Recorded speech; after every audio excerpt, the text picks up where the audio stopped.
Hello friends, welcome to Stanford English. நம்ம சேனலில் நாம் தமிழில் ஒரு சென்டென்ஸ் சொல்லி அதை இங்கிலீஷில் எப்படி சொல்கிறதுன்னு பார்த்துட்ருக்கோம். இந்த சென்டென்சஸ் எல்லாமே நம்ம டெய்லி லைஃப்பில் நம்ம தமிழில் பேசுகிற சென்டென்சஸ் தான். இதை இங்கிலீஷில் எப்படி பேசுறதுன்னு நம்ம வீடியோஸில் நம்ம பார்த்துட்ருக்கோம்.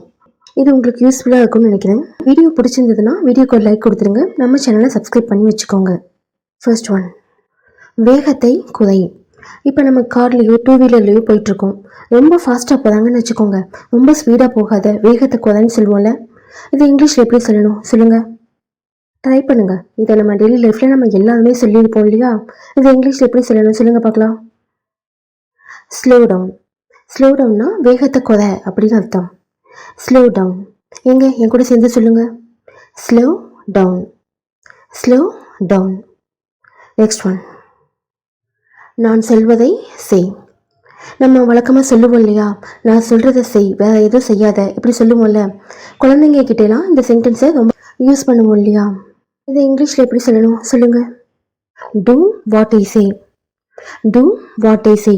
டூனா செய், வாட் ஐ சேனா நான் சொல்கிறத. Do what I say. சொல்லுங்கள், என் கூட சேர்ந்து சொல்லுங்கள் பார்க்கலாம். Do what I say. நான் சொல்வதை செய்யுங்கிறதை எப்படி சொல்லணும்? Do what I say. Next one, அதை நான் எப்படி அனுமதிக்க முடியும். நம்ம சொல்லுவோம்ல, இல்லை அதெல்லாம் சரி வராது, அதை நான் எப்படி அனுமதிக்க முடியும், இப்படிலாம் நம்ம கேட்போம் இல்லையா டெய்லி லைஃப்பில். இதை இங்கிலீஷில் எப்படி கேட்கணும் சொல்லுங்கள், ட்ரை பண்ணுங்கள். How can I let it be. சொல்லுங்கள். How can I let it be. இந்த சென்டென்ஸை நம்ம எல்லாருமே பேசியிருப்போம் இல்லையா? அதுவும் பெரியவங்க கண்டிப்பாக சின்னவங்கள பார்த்து சொல்லியிருப்பீங்க. இதை நான் எப்படி அனுமதிக்க முடியும், அது செய்யக்கூடாது, இப்படிலாம் சொல்லியிருப்போம் இல்லையா? இதை இங்கிலீஷில் எப்படி சொல்லணும் சொல்லுங்கள். How can I let it B. இன்னொரு தடவை சொல்லுங்கள். How can I let it B. Next one, நான் ஒரு தப்பு பண்ணிட்டேன். நம்ம சொல்லுவோம்ல, நான் ஒரு மிஸ்டேக் பண்ணிட்டேன், தப்பு பண்ணிட்டேன், இப்படிலாம் சொல்லுவோம் இல்லையா? இதை இங்கிலீஷில் எப்படி சொல்லணும் சொல்லுங்கள். I made a mistake. I made a mistake. மிஸ்டேக்னா தப்பு. ஐ மேட் அப்படின்னா ஐனா நான், மேட்னா பண்ணிட்டேன். என் கூட சேர்ந்து சொல்லுங்க. ஐ மேட் எ மிஸ்டேக். சொல்லுங்க பார்க்கலாம். ஐ made a mistake. Next one, அதிகமாக சிந்திப்பதை நிறுத்து. நம்ம சொல்லுவோம்ல, சும்மா ஏதாவது யோசிச்சுட்டு இருக்காத, முதல்ல அதிகமாக சிந்திக்கிறத ஸ்டாப் பண்ணு, இப்படிலாம் சொல்லியிருப்போம் இல்லையா? நம்ம தமிழ்லேயே சொல்லியிருப்போம், அதிகமாக சிந்திக்கிறத நிறுத்துன்னு சொல்லியிருப்போம். அதே மாதிரி இங்கிலீஷ்லேயும் சொல்லியிருப்போம் இல்லையா? அதிகமாக சிந்திக்கிறத ஸ்டாப் பண்ணு இப்படி சொல்லியிருப்போம். ஆனால் இதை ஃபுல்லாக எப்படி இங்கிலீஷில் சொல்லணும் சொல்லுங்கள். Stop over thinking. Stop over thinking. ஸ்டாப்னா நிறுத்து, ஓவர் திங்கிங்னா அதிகமாக யோசிக்கிறத. ஓவராக பண்ணுற அப்படிலாம் சொல்லுவோம் இல்லையா, ரொம்ப அதிகமாக பண்ணுற அப்படின்னு சொல்லிட்டு. ஓவர் திங்கிங்னா அதிகமாக யோசிக்கிறது. என் கூட சேர்ந்து சொல்லுங்கள். Stop over thinking. அதிகமாக சிந்திக்கிறத நிறுத்து. இதை எப்படி சொல்லணும் சொல்லுங்கள் பார்க்கலாம் இன்னொரு தடவை. Stop over thinking. Stop over thinking. Next one, பயப்படுறதுக்கு ஒன்றும் இல்லை. இதுவும் நம்ம டெய்லி லைஃப்பில் நம்ம பேசுகிற சென்டென்ஸ் தான் இல்லையா?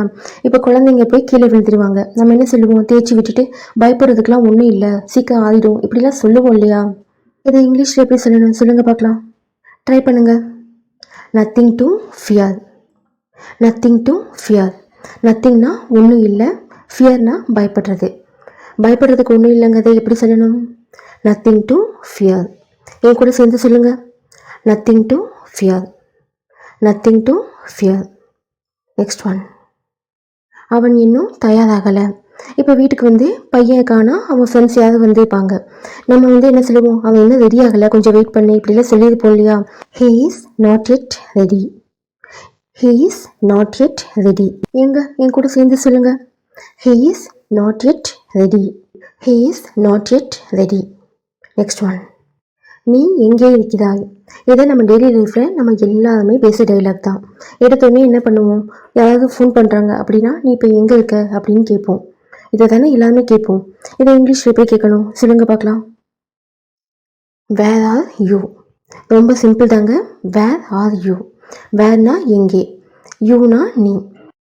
வேர் ஆர் யூனா நீ எங்கே இருக்கிறாய் அப்படின்னு அர்த்தம். என் கூட சேர்ந்து சொல்லுங்கள். Where are you. Where are you. Next one, நீங்கள் இப்போ போகணுமா. இது நம்ம டெய்லி பேசுகிற சென்டென்ஸா இல்லையா? நம்ம ஃப்ரெண்ட்ஸை மீட் பண்ணி நம்ம ஃப்ரெண்ட்ஸ் கிட்டே பேசிகிட்டு இருப்போம். அவங்க நான் இப்போ போகணும் அப்படின்னாங்கன்னா நம்ம என்ன சொல்லுவோம்? நீங்கள் இப்போ போகணுமா அப்படின்னு நம்ம கேட்போம் இல்லையா?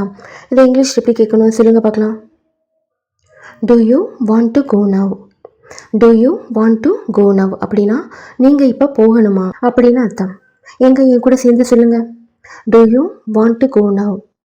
Do you want to go now? Next one. நீ என்ன பண்ணி கொண்டு இருக்கிறாய்? நம்ம கேட்போம்ல, நீ என்ன பண்ணிக்கிட்டு இருக்க அப்படின்னு கேட்போம்ல. ஃபோன் பண்ணி பேசினாலும் சரி, இல்லை ஸ்ட்ரெயிட்டாக போனாலும் சரி, நீ என்ன பண்ணிக்கிட்டு இருக்க இப்படி கேட்போம் இல்லையா? இதை இங்கிலீஷில் எப்படி கேட்கணும் சொல்லுங்கள்.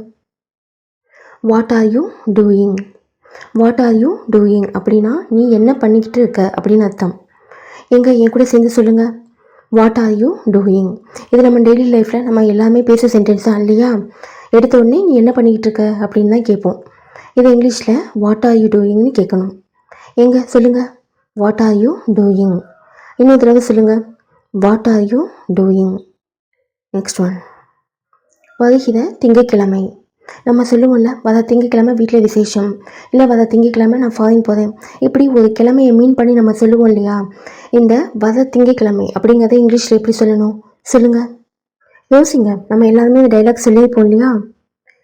வர திங்கக்கிழமைங்கிறத கம்மிங் மண்டேன்னு சொல்லணும். சொல்லுங்கள். Coming Monday. Coming Monday. Next one. நான் தாமதமாக எழுந்தேன். நம்ம சொல்லுவோம்ல, நான் எனக்கு லேட்டாக எழுந்துட்டேன் இப்படி சொல்லுவோம் இல்லையா? இதை இங்கிலீஷில் எப்படி சொல்லணும் சொல்லுங்கள். ஐ woke up லேட். ஐ woke up லேட். ஐனா நான். woke-upனா எழுந்தேன். வேக்கப்னு சொல்லுவோம் இல்லையா எழுப்பும்போது? வேக்கப்னா எழு, woke-upனா எழுந்தேன். வேக்கப்போட பாஸ்ட் டென்ஸ் தான் woke-up. ஓகேவா? லேட்னா லேட்டாக எழுந்தது. ஐ woke up லேட். சொல்லுங்கள் என் கூட சேர்ந்து. நான் லேட்டாக எழுந்தேன். இதை இங்கிலீஷில் எப்படி சொல்லணும் சொல்லுங்கள். ஐ woke up லேட். ஒரு தடவை சொல்லுங்கள். ஐ woke up late. Next one. நீ எதை பற்றி பேசிக்கிட்டு இருக்க? நம்ம பேசும்போது கேட்போம் இல்லையா? நீ இப்போ எதை பற்றி பேசிக்கிட்டு இருக்க? நம்ம வேற ஒரு டாபிக் பேசணுமே, இப்போ எதை பற்றி பேசிக்கிட்டு இருக்க இப்படின்னு கேட்போம்ல. ஸோ இங்கிலீஷ் எப்படி கேட்கணும் சொல்லுங்கள். நம்ம இதை எல்லாமே சொல்லியிருப்போம் இல்லையா? நம்ம ஒரு டாபிக் பற்றி பேசிகிட்டு இருப்போம், திடீர்னு நம்மக்கிட்ட பேசிகிட்டு இருக்கவங்க வேற ஒரு டாபிக் போயிடுவாங்க. அப்போ நம்ம கேட்போம்ல, இதை இங்கிலீஷ் எப்படி கேட்கணும் சொல்லுங்கள். What are you talking about? What are you talking about? என் கூட சேர்ந்து சொல்லுங்கள். What are you talking about? Next one. நீ ஸ்கூலுக்கு எப்படி போவ? இது நம்ம எல்லாமே கேட்போம் இல்லையா? நீ ஸ்கூலுக்கு எப்படி போவ? ஆட்டோலையா, இல்லை வேன்லையா, ஸ்கூல் பஸ்லையா, இந்த மாதிரிலாம் நம்ம கேட்போம் இல்லையா? இதை இங்கிலீஷில் எப்படி கேட்கணும் சொல்லுங்கள். இது நம்ம எல்லாமே குழந்தைங்களை பார்த்தா கேட்போம் இல்லையா? இதை இங்கிலீஷில் எப்படி கேட்கணும். How do you go to school?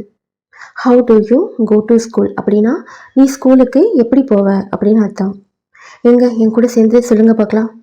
How do you go to school? How do you go to school? Next one. உனக்கு என்ன ஆச்சு?